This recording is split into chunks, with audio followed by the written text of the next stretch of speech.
আর কিতা কিতা লাগবো আমার একটা লিস্টি করে দেন, আমি বাজারে তো লিস্ট অনুযায়ী লই আমনি।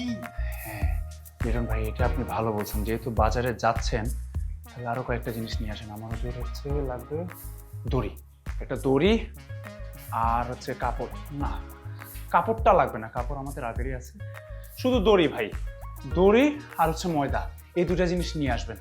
ঠিক আছে না ভাই? ও মায়া মায়া গো, আবার দড়ি দিয়ে আবার কিতা করবাইন? লিটন ভাই, আপনাকে সত্যিটা বলেই ফেলি, গ্রামে দেখছেন না যেমন খুশি তেমন সাজো বাচ্চারা সাজে, রুশো ঢাকাতে এসে তো অ্যাক্টিং করে, মানে অভিনয় করে বুঝছেন, ওই যাত্রাপালার মতো। তারও এগুলা লাগবে বুঝছেন, ওই যেমন খুশি তেমন সাজোর জন্য। প্রবলেম হচ্ছে দাদাভাইকে বলা যাবে না, দাদাভাই এগুলো আবার পছন্দ করে না, দাদাভাই চায় রুশু সবসময় শুধু পড়ালেখা করুক, শুধু পড়ালেখা, এগুলো তো দরকার। হ্যাঁ, তার জন্য দাদাভাইকে লোকাইয়া আপনি এগুলো নিয়ে আসবেন, পারবেন না ভাই?